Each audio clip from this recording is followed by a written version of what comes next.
Luke chapter 22. Now the festival of unleavened bread, called the Passover, was approaching, and the chief priests and the teachers of the law were looking for some way to get rid of Jesus, for they were afraid of the people. Then Satan entered Judas, called Iscariot, one of the 12. And Judas went to the chief priests and the officers of the temple guard, and discussed with them how he might betray Jesus. They were delighted and agreed to give him money. He consented and watched for an opportunity to hand Jesus over to them when no crowd was present. Then came the day of unleavened bread, on which the Passover lamb had to be sacrificed. Jesus sent Peter and John, saying, "Go and make preparations for us to eat the Passover." "Where do you want us to prepare for it?" they asked.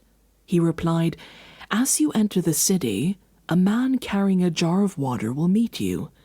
Follow him to the house that he enters, and say to the owner of the house, 'The teacher asks, where is the guest room, where I might eat the Passover with my disciples?' He will show you a large room upstairs, all furnished. Make preparations there." They left and found things just as Jesus had told them, so they prepared the Passover. When the hour came, Jesus and his apostles reclined at the table, and he said to them, "I have eagerly desired to eat this Passover with you before I suffer.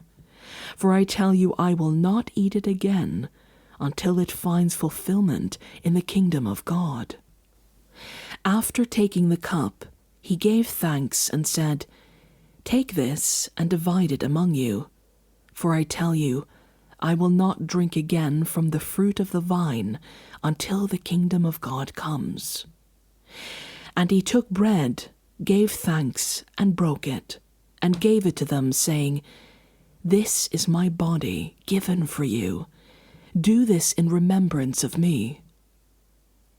In the same way, after the supper, he took the cup, saying, "This cup is the new covenant in my blood, which is poured out for you. But the hand of him who is going to betray me is with mine on the table. The Son of Man will go, as it has been decreed, but woe to that man who betrays him."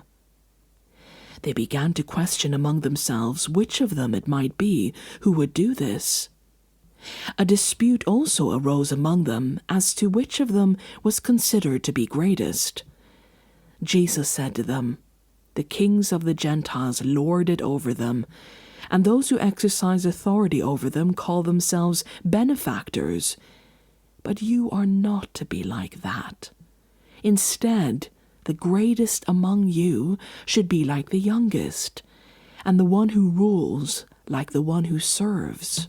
For who is greater, the one who is at the table or the one who serves? Is it not the one who is at the table?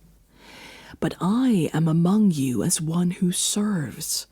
You are those who have stood by me in my trials, and I confer on you a kingdom, just as my Father conferred one on me, so that you may eat and drink at my table in my kingdom, and sit on thrones, judging the 12 tribes of Israel. Simon, Simon, Satan has asked to sift all of you as wheat, but I have prayed for you, Simon, that your faith may not fail. And when you have turned back, strengthen your brothers." But he replied, "Lord, I am ready to go with you to prison and to death." Jesus replied, "I tell you, Peter, before the rooster crows today, you will deny 3 times that you know me." Then Jesus asked them, "When I sent you without purse, bag, or sandals, did you lack anything?" "Nothing," they answered. He said to them, "But now, if you have a purse, take it, and also a bag, and if you don't have a sword, sell your cloak and buy one. It is written, 'And he was numbered with the transgressors,' and I tell you that this must be fulfilled in me. Yes, what is written about me is reaching its fulfillment." The disciples said, "See, Lord, here are 2 swords." "That's enough," he replied. Jesus went out as usual to the Mount of Olives, and his disciples followed him. On reaching the place, he said to them, "Pray that you will not fall into temptation."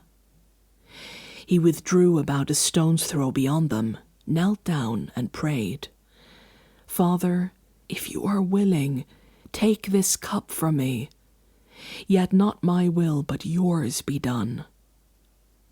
An angel from heaven appeared to him and strengthened him. And being in anguish, he prayed more earnestly, and his sweat was like drops of blood falling to the ground. When he rose from prayer and went back to the disciples, he found them asleep, exhausted from sorrow. "Why are you sleeping?" he asked them. "Get up and pray, so that you will not fall into temptation." While he was still speaking, a crowd came up, and the man who was called Judas, one of the 12, was leading them. He approached Jesus to kiss him, but Jesus asked him, "Judas, why are you betraying the Son of Man with a kiss?" When Jesus' followers saw what was going to happen, they said, "Lord, should we strike with our swords?" And one of them struck the servant of the high priest, cutting off his right ear. But Jesus answered, "No more of this." And he touched the man's ear and healed him. Then Jesus said to the chief priests, the officers of the temple guard, and the elders who had come for him, "Am I leading a rebellion, that you have come with swords and clubs? Every day I was with you in the temple courts, and you did not lay a hand on me. But this is your hour, when darkness reigns." Then, seizing him, they led him away and took him into the house of the high priest. Peter followed at a distance, and when some there had kindled a fire in the middle of the courtyard and had sat down together, Peter sat down with them. A servant girl saw him seated there in the firelight. She looked closely at him and said, "This man was with him." But he denied it. "Woman, I don't know him," he said. A little later, someone else saw him and said, "You also are one of them." "Man, I am not," Peter replied. About half an hour later, another asserted, "Certainly this fellow was with him, for he is a Galilean." Peter replied, "Man, I don't know what you're talking about." Just as he was speaking, the rooster crowed. The Lord turned and looked straight at Peter. Then Peter remembered the word the Lord had spoken to him, "Before the rooster crows today, you will disown me 3 times." And he went outside and wept bitterly. The men who were guarding Jesus began mocking and beating him. They blindfolded him and demanded, "Prophesy, who hit you?" And they said many other insulting things to him. At daybreak, the council of the elders of the people, both the chief priests and the teachers of the law, met together, and Jesus was led before them. "If you are the Messiah," they said, "tell us." Jesus answered, "If I tell you, you will not believe me, and if I asked you, you would not answer. But from now on, the Son of Man will be seated at the right hand of the mighty God." They all asked, "Are you then the Son of God?" He replied, "You say that I am." Then they said, "Why do we need any more testimony? We have heard it from his own lips."